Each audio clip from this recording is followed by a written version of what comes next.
Senhor Jesus, obrigado pela vida do pastor Carlos e sua esposa Pamela. Obrigado porque de todo o coração nós queremos dizer ao Senhor que eles têm sido instrumentos do Senhor em nossas vidas. Eles têm sido manifestação da graça de Jesus em nós. Obrigado pelo cuidado, pela preocupação e pelo pastoreio deles sobre as nossas vidas. Obrigado porque o Senhor tem levantado homens e mulheres como esse casal. E louvamos ao Senhor.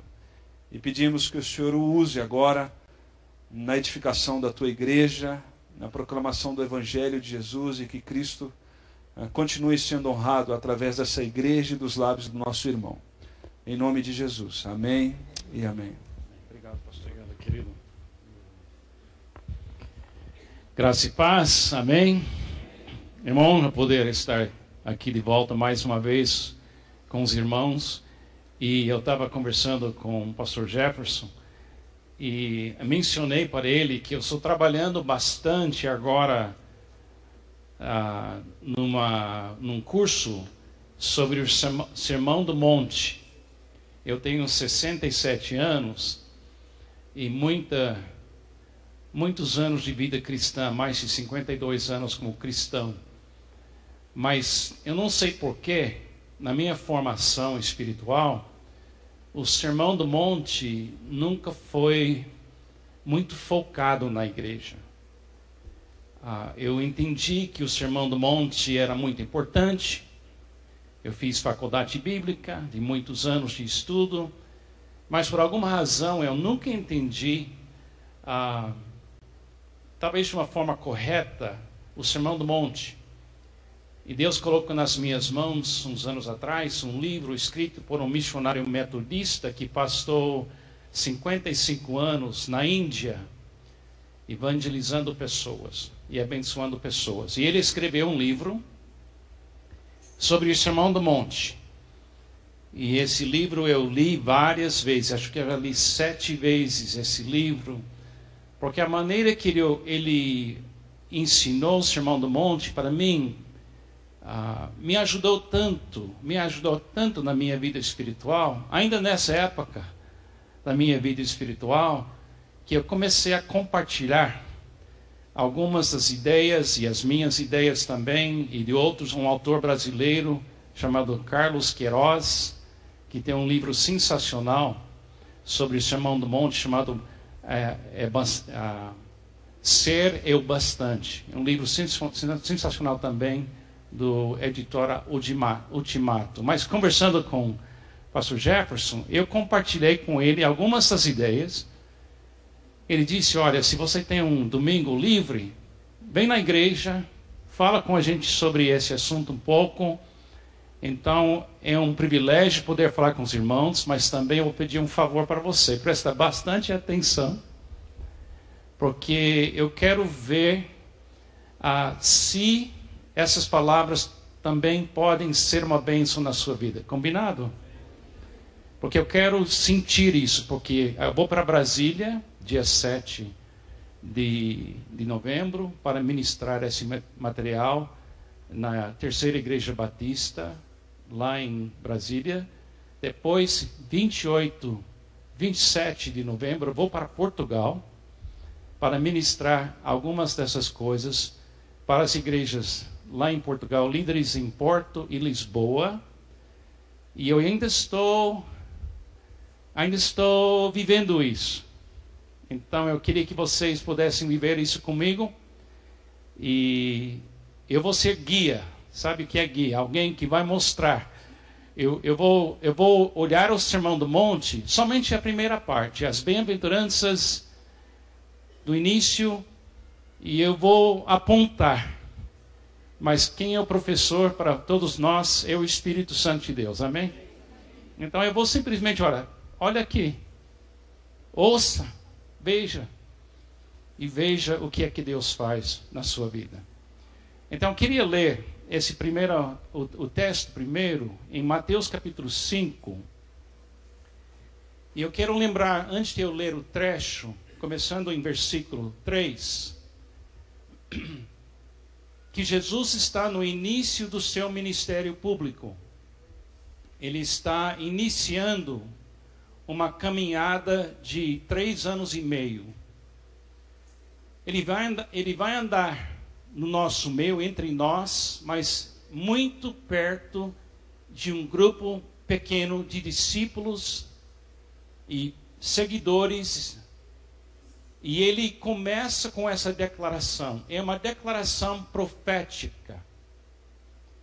É uma palavra profética. Agora, um profeta, quando fala, tem 3 características. O profeta é otimista, uma pessoa otimista. O profeta é uma pessoa que crê que coisas podem melhorar. O profeta tem uma mensagem de otimismo. Também o profeta é uma pessoa realista. É uma pessoa que não tem dúvida nenhuma que os problemas são reais e perigosos. E também o profeta, de uma certa forma, é inflexível. E por isso a maioria dos profetas foram mortos de uma forma violenta no Antigo Testamento. Então, quando Jesus começa seu ministério, Jesus foi profeta, Jesus foi sacerdote, Jesus foi rei, e Jesus também foi o sábio. Ele tinha muitos títulos, ele fez muitas coisas, mas aqui ele está falando para nós um otimismo. E hoje à noite eu vou falar desse otimismo. Eu não vou chegar na parte do realismo, mas eu quero que você ouça através dele o otimismo. Jesus, quando ele vê você, Jesus, quando ele me vê, ele me vê com otimismo. Ele sabe o que ele é capaz de fazer comigo. É mais importante eu saber o que ele pode fazer do que eu saber o que eu posso fazer, porque eu não posso fazer nada. Mas o que ele pode fazer muda tudo. Então, se você consegue captar na sua mente essa visão da possibilidade que existe na sua vida por causa de Jesus, você vai ser mudado permanentemente. Então, quando ele começa a falar bem-aventurados. Bem-aventurados. Ele fala 9 vezes. Bem-aventurados, bem-aventurados, bem-aventurados. Agora, as pessoas simplificam essa palavra e diz, bem-aventurados significa felizes. Felizes. Mas a palavra feliz, hoje em dia, não tem significado claro. Feliz é quem gosta de pizza. Eu sou feliz. Quem gosta de sorvete, eu sou feliz. Bem-aventurado quem come pizza. Não, ele não está falando de uma coisa leve, passageira. A palavra bem-aventurança é uma palavra que eu tenho estudado bastante. E eu tenho percebido que é uma palavra antiga, vem da raiz da palavra em português aqui, é latim. E a palavra básica é ventura. Bem-aventurado, venturo, aventura. É a mesma palavra, aventura, bem-aventurados. Então a ideia de aventura é destino. É destino. Onde você vai chegar? É o seu destino. Bem, destino. Destino bom. Destino feliz. Destino apoiado. Destino possível. Então Jesus começa nas bem-aventuranças dizendo assim: eu vejo um destino feliz. E as pessoas que vão viver esse destino têm certas características, 9 características. Então ele está tentando expressar para esses primeiros discípulos, pessoas simples, como eu e você, muitas pessoas pobres, pessoas sem perspectiva de grandes coisas. Ele começa a falar e diz, bem-aventurados. Aí ele dá uma lista de características que não combina com a nossa ideia de um bom destino. Mas ainda assim, ele fala conosco. Então vamos ouvi-lo. Não vai aparecer na tela, mas Se você tem a sua Bíblia aberta, ou presta bem atenção. Jesus, vendo as multidões, Jesus subiu ao monte e se assentou. Seus discípulos aproximaram dele e ele começou a ensiná-los, dizendo: bem-aventurados, seu destino é muito bom. Os pobres de espírito, pois deles é o reino dos céus. Bem-aventurados os que choram, porque serão consolados. Bem-aventurados os humildes, pois eles receberão a terra por herança. Bem-aventurados os que têm fome e sede de justiça, pois serão satisfeitos. Bem-aventurados os misericordiosos, pois obterão misericórdia. Bem-aventurados os puros de coração, porque verão a Deus. Bem-aventurados os pacificadores, pois serão chamados filhos de Deus. Bem-aventurados os perseguidos, por causa da justiça, pois deles é o reino dos céus. Bem-aventurados serão vocês, quando por minha causa os insultarem, os perseguirem, e levantaram todo tipo de calúnia contra vocês. Alegram-se e regozijam-se, porque grande é a sua recompensa nos céus, pois da mesma forma perseguiram os profetas que viveram antes de vocês. Vocês são o sal da terra. Mas se o sal perder o seu sabor, como restaurá-lo? Não servirá para nada, exceto para ser jogado fora e pisado pelos homens. Vocês são a luz do mundo. Não se pode esconder uma cidade construída sobre um monte, e também ninguém acende uma candeia e a coloca debaixo de uma vasilha. Ao contrário, coloca no lugar apropriado, e assim ilumina todos que estão na casa. Assim brilhe a luz de vocês diante dos homens, para que vejam as suas boas obras e glorifiquem ao Pai de vocês que está nos céus. Essas são as palavras mais famosas faladas na história do mundo. Literalmente, essas palavras são uma declaração de um destino para ser humano que jamais um líder religioso, em qualquer outro momento, arriscou descrever. Mas Jesus, começando o seu ministério, conhecendo a natureza humana, conhecendo a fraqueza humana, conhecendo a desgraça das guerras, de tudo que o ser humano é capaz de fazer para o mal, ele começa olhando para nós e diz assim: destino feliz, uma aventura que dará certo. Não será uma desaventura, que é uma coisa que não dá certo.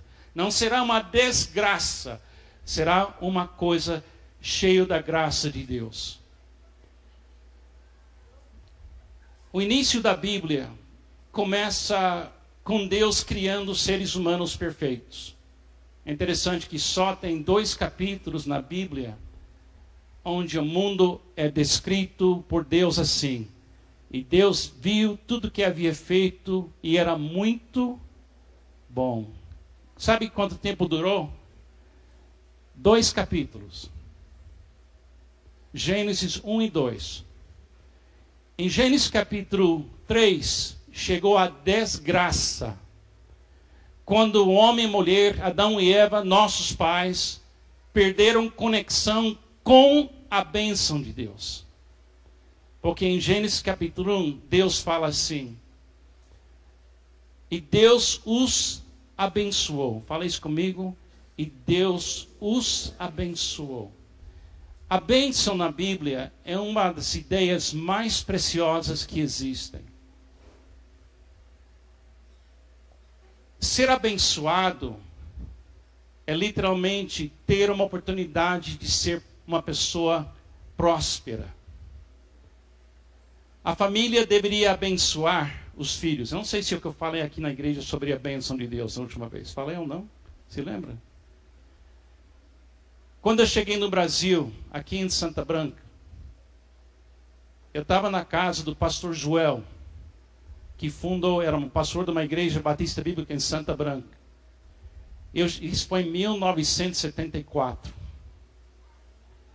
Eu estava na casa dele, ele convidou eu e Pamela para comer lá, porque ele era amigo do pastor Byron McCartney, que é pai da minha esposa Pamela, primeiro missionário batista bíblico que chegou aqui no Brasil em 1953. Depois do almoço, as crianças, a família era grande, muitos filhos, começaram a se levantar para sair brincar na rua. E ele morava nos fundos da igreja. Naquela época, pastor evangélico era uma pessoa normalmente muito pobre, muito simples, muito sincero. E para eu, como americano, vendo um pastor que vive nos fundos da igreja, foi um choque para mim. Porque pastor nos Estados Unidos era uma pessoa honrada, uma pessoa importante na sociedade. E quando as crianças começaram a sair da sala, cada criança passava na frente de pastor Joel, e ele diz assim, a criança falou, pai, a bênção. Alguém lembra dessa coisa? Pai, a bênção. Quem foi abençoado por um pai assim?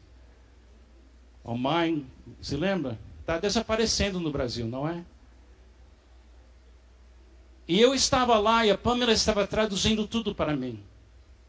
E a Pamela estava explicando tudo o que estava acontecendo, porque eu não falava português naquela época. E eu falei, Pamela, o que está acontecendo? E ela disse, ele está abençoando essa criança. Por quê? Ele disse, porque é um costume aqui no Brasil, o pai abençoar a criança na hora de dormir, na hora de sair. É uma maneira de mostrar para a criança que ela está sendo apoiada, ela está sendo apreciada. E eu comecei a chorar. E o americano não chora assim muito. Eu fui treinado que eu não deveria nunca mostrar em público suas emoções. Na minha infância. Eu nunca vi meu pai chorar. Na minha vida inteira. Meu pai faleceu quando eu tinha 10 anos de idade. Meu pai era alcoólatra. Ele era um homem bom. Mas ele teve muitas dores, muitos problemas. E ele usava a bebida para aliviar a dor dele. Na noite que meu pai faleceu, eu estava ao lado dele na cama. Porque todo fim da semana meu pai bebia muito. E eu tinha 6 irmãs. E meu pai ficou violento quando ele bebia. E ele ficou violento com as minhas irmãs e com minha mãe. Mas comigo ele nunca me maltratou. Porque eu sou filho único. Filho único. Eu sou caçula. Depois de 6 meninas. Eu nasci como o príncipe Charles. Mimado, a minha esposa fala que eu tenho um dom de ser ajudado. Não de ajudar, de ser ajudado. Ela também disse que ela tem 7 sogras. Por causa das minhas irmãs. Então, quando eu vi esse pai, o pastor Joel, colocando a mão em cima das crianças e abençoando as crianças, eu entendi que eu nunca tinha sido, na minha vida inteira, abençoado por meu pai. Avô, ninguém. A bênção é um toque afetivo, é uma palavra de afirmação, é uma valorização, é ver um futuro promissor e é uma promessa de dar apoio. Então Deus, quando Ele disse para Adão e Eva, e Deus os abençoou, Ele está dizendo assim, o ser humano não dá certo sem ser abençoado. Muitos de vocês hoje lutam na sua vida, porque falta na sua vida uma memória de apoio, uma memória de bênção, uma memória que diz, bom destino, é possível sim, estou aqui, não vou embora, vou te apoiar. Então Jesus chega como Filho de Deus, em carne e osso, com pele, e a primeira coisa que sai da boca dele para seus discípulos é bem-aventurados. Eu estou com você. Eu vou te abençoar. Eu não vou te abandonar. Mas você tem que chegar até mim como uma criança. Você tem que chegar até mim pobre de espírito, dependente, pequeno. Em outra hora, Jesus disse que maior no reino seria como uma criança. Em outro lugar, ele diz: você tem que me amar mais do que mamãe e papai, irmãos e irmãs. Você tem que negar a si mesmo e tomar a sua cruz para me seguir. Ou não pode ser meu discípulo. Ele diz: você tem que voltar para mim para começar de novo. Ele veio para nos abençoar. Ele veio nos dar esse apoio divino. Eu chamo isso o centro e circunferência do amor. Aprendi com o autor Stanley Jones. Ele disse assim uma coisa interessante. Ele disse: a qualidade do seu centro determinará a circunferência do seu amor. 47 anos atrás, começamos nossa caminhada como homem e mulher casados, eu e Pamela. Mais de 47 anos atrás. Era só Pamela e Carlos. Hoje, a nossa família é 4 filhos, 2 noras, 2 genros e 11 netos. É 21 pessoas. A circunferência expandiu. A qualidade da bênção, a qualidade do apoio, a qualidade de eu sentir. As palavras bem-aventurados fazem uma diferença enorme na minha vida. Agora ele começa nesses capítulos e ele, em capítulo 5, Jesus nos dá o alvo. Eu me lembro na minha conversão numa igreja batista bíblica, nos Estados Unidos, uma igreja boa. Quando eu tinha 16 anos de idade, eles falavam muito de ser perdoado e ir para o céu. Pregava todo domingo naquela igreja. Aceita Jesus. Recebe o perdão. Garante seu lugar no céu. E eu fui treinado durante toda a minha formação em olhar, ir para o céu como sendo o alvo da bênção, o alvo da morte de Jesus, o alvo. Mas em Mateus capítulo 5, no último versículo, versículo 28, Jesus revela para nós que o alvo das bem-aventuranças é uma outra coisa. O alvo dele vir morrer por nós não é você mudar de geografia para o céu. O alvo é muito mais bonito. Onde ele diz, versículo 48, seja perfeito como seu Pai celestial é perfeito. Ele manda chuva sobre os bons e os maus.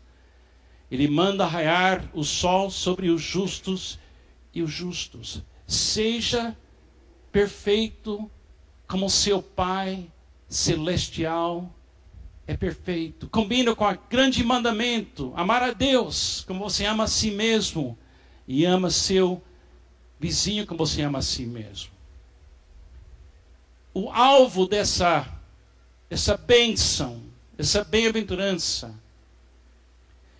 é Deus aperfeiçoar você,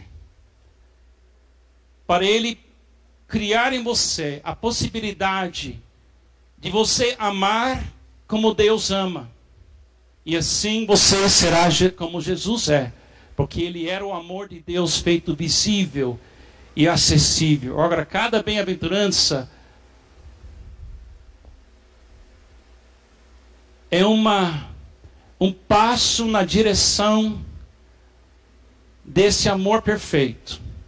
Então eu quero descrever para os irmãos, em curto tempo que temos hoje à noite, algo que tem captado a minha imaginação, meu coração, de uma forma tão forte que é quase impossível eu eu falar sobre isso, porque eu não quero errar, mas vou tentar apontar o que eu estou vendo. Tem 9 bem-aventuranças. E cada bem-aventurança é uma postura que você tem que tomar perante Jesus. Porque Jesus é o amor perfeito que veio aperfeiçoar o seu amor. Porque somente o amor perfeito, Jesus pode aperfeiçoar meu amor. Mas tem um problema. O medo que vive em mim, o medo não permite o amor ser aperfeiçoado. Porque onde há medo, o amor não está aperfeiçoado, disse o apóstolo João em 1 João. Então, quando ele fala, bem-aventurados os pobres de espírito, Jesus está descrevendo o início de um processo de Deus expulsar de você e expulsar de mim os meus medos. Porque o que me faz não querer carregar a minha cruz é medo. O que me faz não querer perdoar é medo. O que me faz não querer ser manso é medo. O que me faz não querer que alguém fale mal de mim é medo. O que é que me faz não querer ser perseguido é medo. Então, para eu amar como Jesus amou, Ele tem que expulsar de mim os meus medos. E quando Ele expulsa os meus medos, aí sim, Ele pode me usar para amar. Ele pode me transformar em sal e luz. Ele pode me libertar dos meus medos. Porque onde tem medo, o medo tormenta. E você pode ter certeza, muito da sua angústia, sua depressão, sua incapacidade de agir, seu desejo de se defender, seu desejo de manipular outras pessoas, suas ciúmes, tudo mais que sai do coração humano, a raiz por trás disso, a coisa por trás disso é o medo. Mas quando você tem um pai que diz, eu vou te abençoar, esse pai que abençoa, esse pai que toca, que afirma, que garante, ele está dando para você a coragem de sair e voltar, e sair e voltar, enfrentar e voltar, e ser uma pessoa livre do medo. Pobreza de espírito é chegar perante Deus, e eu expresso assim, como sagrado zero, é o início de toda a bênção. Quando eu vi aquelas crianças na casa do pastor Joel, aqui em Santa Branca, em 1974, passando um por um na frente dele, naquela casa tão simples, naquele lugar que não tinha espaço para todo mundo, eu não tinha nenhuma memória de alguém expulsar o meu medo, me abençoando. E eu descobri naquele dia que muitos dos meus problemas dentro de mim tinha essa raiz em não ser abençoado. Mas hoje, com 67 anos, eu digo para os irmãos, eu sou uma pessoa profundamente abençoada. Porque Jesus tocou em mim. E através de Jesus o Pai tocou em mim. E agora o Espírito Santo também toca em mim. A minha aventura, meu destino é muito bom. E apoiado o tempo todo. Sagrado zero expulsa o medo de não ter. Quem aqui já sentiu o medo que você nunca teria o suficiente. Que você ia lutar a vida inteira no meio de desespero e aguentar até os últimos dias da sua vida e talvez nunca ter o suficiente. Não estou falando somente do dinheiro, mas de confiança, de certeza, de convicção, o medo de não ter. E por isso Jesus chama você e diz: venha perto de mim e pare de confiar no mundo. Pare de olhar para o seu passado. Pare de olhar para as suas falhas. Para de ter medo que você não vai ter, porque quem tem Jesus não tem falta de nada. Fala isso comigo. Quem tem Jesus não tem falta de nada. Fala isso. Quem tem Jesus não tem falta de nada. Se você tem Jesus abençoando você, você não pode perder. Por isso ele disse: bem-aventurados os pobres de espírito, pois deles é o reino dos céus. Quem aqui tem Jesus como Salvador na sua vida hoje à noite, diga amém. Amém. O reino dos céus já é seu. Nunca comece na escassez. Não deixe as suas circunstâncias financeiras definir você. A bênção de Jesus define você. Você é escolhido. Nada vai separar você do amor de Deus que está em Cristo Jesus. Amém? Se você é a pessoa mais pobre nessa cidade e você tem Jesus, não tenha medo de não ter. Porque quem tem Jesus tem tudo, porque Ele é tudo. Amém? Deixe Ele expulsar seu passado, seu medo, o que faltava, e descanse. A segunda, ele disse: bem-aventurados os que choram, pois serão consolados. Eu tenho certeza que quase todo mundo aqui já passou por uma experiência onde a dor que você sentiu parecia a voz mais alta acima de todas as vozes. Chega uma hora quando você está com tanta dor que a única coisa que você ouve é a voz da dor. Quando alguém morre que você ama, quando alguém tem um acidente de trânsito e morre que você ama, ou é muito machucado, a dor grita e grita e grita. E ele diz: bom destino, feliz destino tem os que choram, porque serão consolados. Ele está falando aqui de um tipo de medo que todo mundo aqui já experimentou. O medo que a dor tem a palavra final. O medo que a dor define tudo. Eu sou a minha dor. A dor é maior. A dor me destruiu. A dor me deixa paralisado. A dor é dono de mim. E ele diz: eu vim expulsar o medo da dor de você. A dor não tem a palavra final na minha vida mais. A dor da morte do meu pai. A dor de sentir abandonado. A dor de ter um padrasto que eu não gostava dele e não gostava de mim.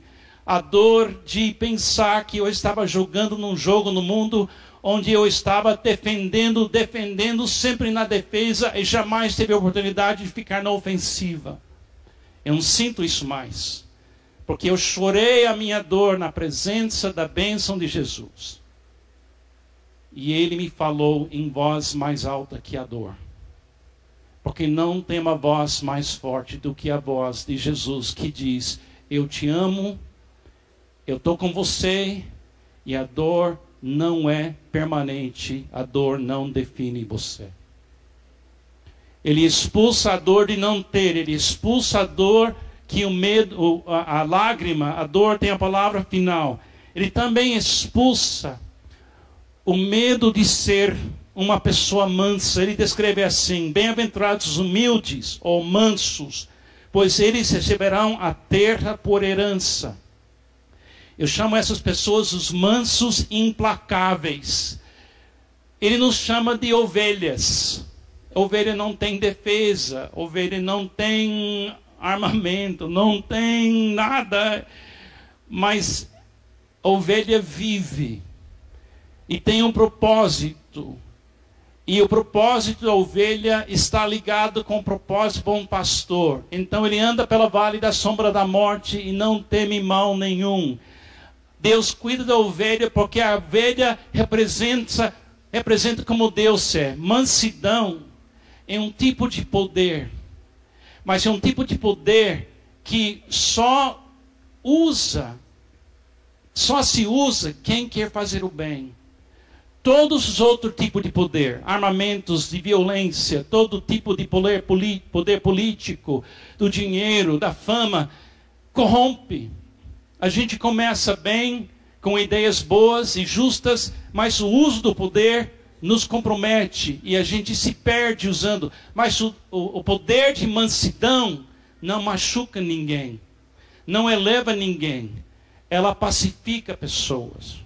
Agora, somando esses três, você tem pobreza de espírito, ele expulsa o medo de não ter.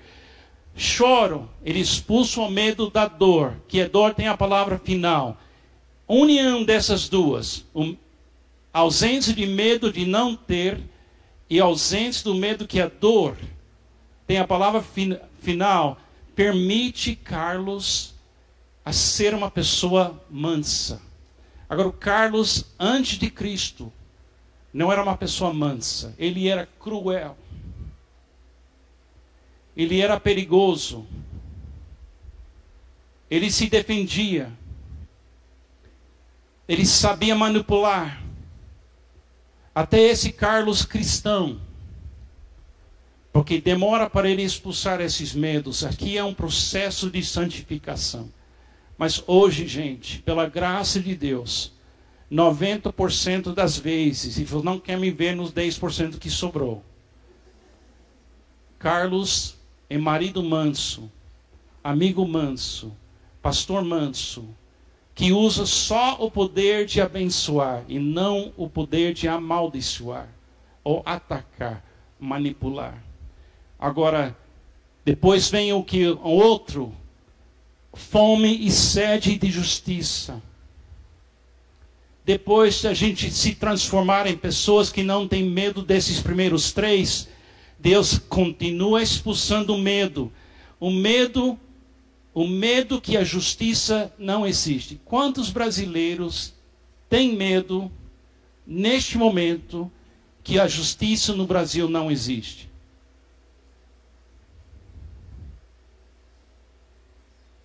Isso tormenta. Faz pessoas violentas. Na minha infância, quando eu tinha 10, 11 anos de idade, apareceu nos Estados Unidos um homem. Isso foi na época que as raças nos Estados Unidos estavam separadas legalmente. Eu me lembro disso. Eu andei em supermercados onde pessoas eram separadas pela cor da pele. Eu nasci nessa cultura racista. E esse homem apareceu, desarmado, manso. E elevou a voz dele e andava nas ruas. E sem machucar um ser humano, e sem pegar em armas, e sem ameaçar pessoas. Esse homem mudou um país. O país continua tendo necessidade de muita mudança. Mas eu nunca vou esquecer. Esse homem manso, não tinha medo de não ter. Ele sabia o que era chorar. Ele sabia ser manso. E ele tinha fome e sede de justiça. Mas fome e sede de justiça não é o suficiente.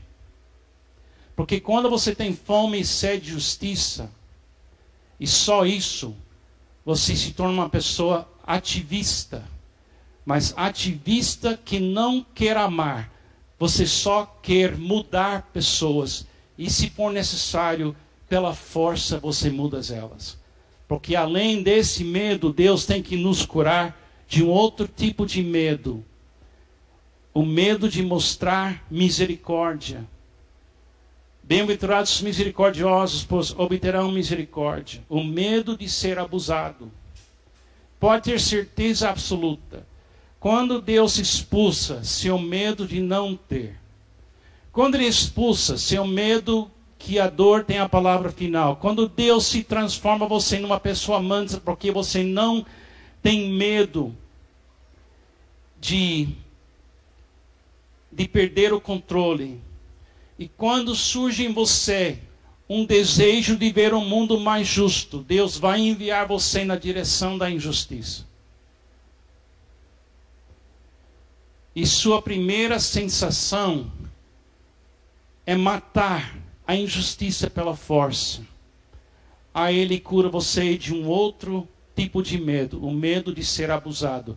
Porque Jesus foi para a cruz sem medo, não para nos destruir, para nos perdoar, para nos resgatar. Depois disso, uma vez que você não tem o medo de que a justiça não existe, e você não tem o medo de ser abusado, acontece um milagre. Você começa a ver Deus. Seu coração purifica. E suas intenções se tornam intenções puras. Porque agora Ele expulsa de você o medo de não ver o agir de Deus. Eu sei que o Brasil passa por momentos difíceis. Mas não tenha medo. Deus está aqui. E os puros de coração estão vendo a mão dEle. Descanse em Deus. Não deixe a sua raiva e sua frustração transbordar em fome e sede de justiça sem misericórdia. Cuidado que você coloca no Facebook. Cuidado que você fala com seu vizinho. Cuidado. Fala o que combina com Ele, com Jesus. Olhe as crianças e saiba disso. Deus não abandonou o Brasil, porque você vive aqui. E Ele está em você. Ele quer expulsar esse medo. Depois Ele continua. Bem-aventurados os pacificadores, pois serão chamados filhos de Deus. Pacificadores são pessoas que chegam na hora de conflitos e não têm medo de se envolver com as pessoas, amando todas as pessoas envolvidas. Mas pacificador, se não tomar cuidado, leva tiro dos dois lados. Tem hora que ser pacificador parece uma loucura. O medo do conflito. Eu não gosto de conflitos. Eu prefiro fugir de conflitos. Mas aos poucos Jesus me vai capacitando para não ter medo dos conflitos e não procurar um lado, mas procurar a solução e a cura. Mas quando você começa a não ter esse medo e você é como Deus, você começa a entrar numa outra coisa chamada perseguição. Bem-aventurados os perseguidos por causa da justiça, pois deles é o reino dos céus. Chega uma hora que você está numa situação onde fazer o bem é considerado o mal. Onde amar é significar fazer parte do problema. Chegou assim na vida de Jesus. Mas Deus é capaz de expulsar de mim o medo da rejeição. Para mim, o medo mais forte na minha vida é esse medo. Como criança perdendo o pai, como uma pessoa insegura por natureza, a rejeição de pessoas me assusta. Eu gosto quando as pessoas gostam de mim. Mas tem hora no mundo, gente, hora na vida da gente, quando gostar de você não é o alvo é o amor chegar onde tem que chegar. E tem hora onde você tem que abandonar a necessidade de ser aprovado e simplesmente ser. Porque ser é o suficiente. E finalmente chegamos no fim. E chega uma coisa inesperada, a alegria. Bem-aventurados serão vocês quando por minha causa os insultarem, os perseguirem e levantarem todo tipo de calúnia contra vocês. Alegrem-se e regozijem-se, porque grande é a sua recompensa nos céus.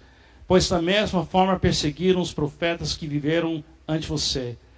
O medo final que ele expulsa da gente é o medo de um fim infeliz. O medo que minha vida não contou para nada.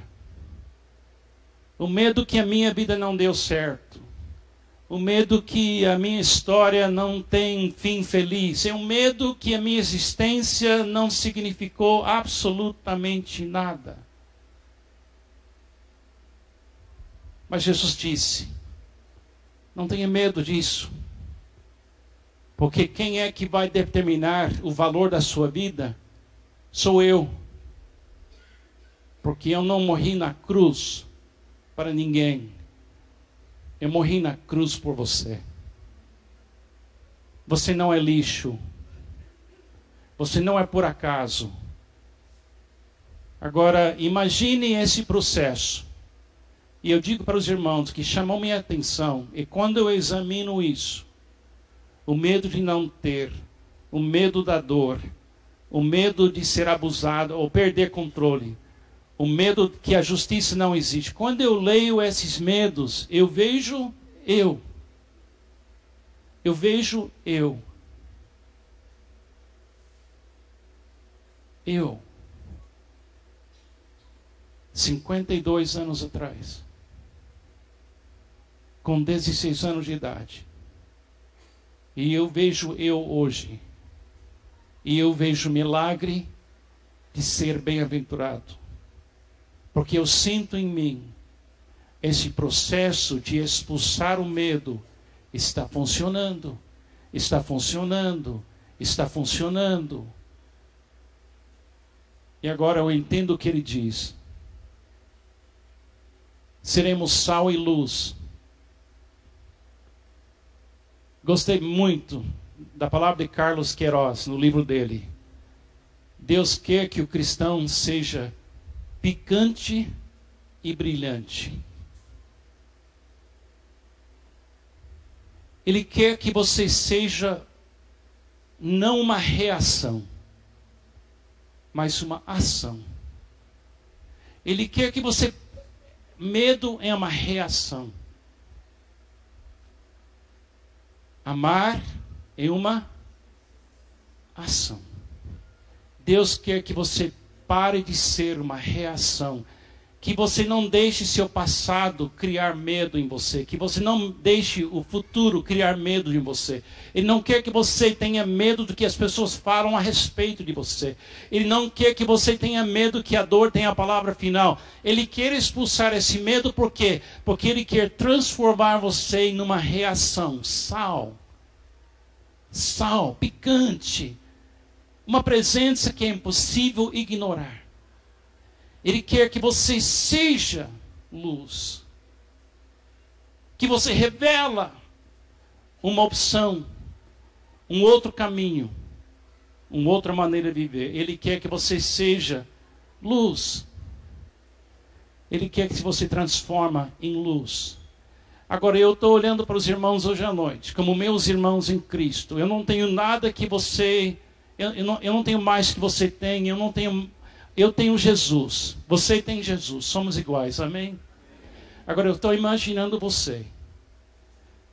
Vocês que são crentes há muito tempo, eu tenho certeza absoluta que vocês poderiam ficar de pé hoje à noite e testemunhar. Deus tem expulsado de mim muitos desses medos. Amém?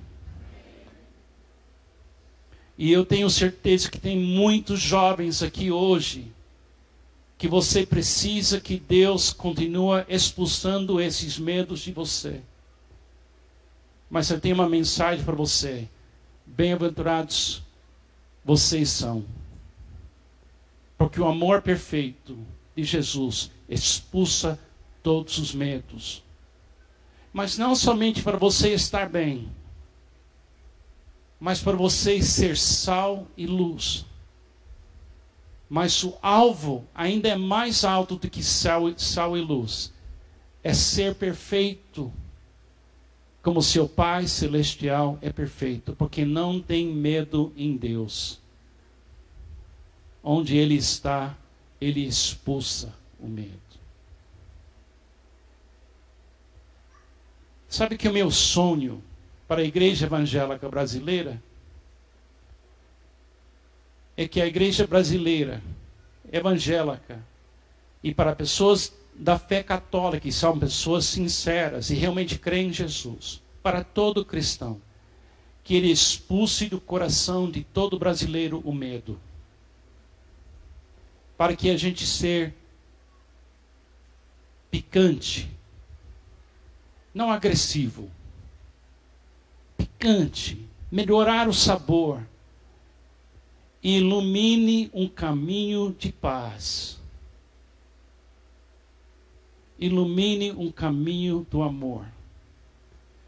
Se isso acontecer, alguns aqui provavelmente vão morrer. Mas uma morte boa. Porque quem morre sem medo, vence a morte. Alguns vão sofrer, mas com alegria, dizendo: é uma honra sofrer no nome de Jesus Cristo. Eu sonho numa igreja brasileira, forte, visível, cheio de amor. Não me importa o nome da denominação.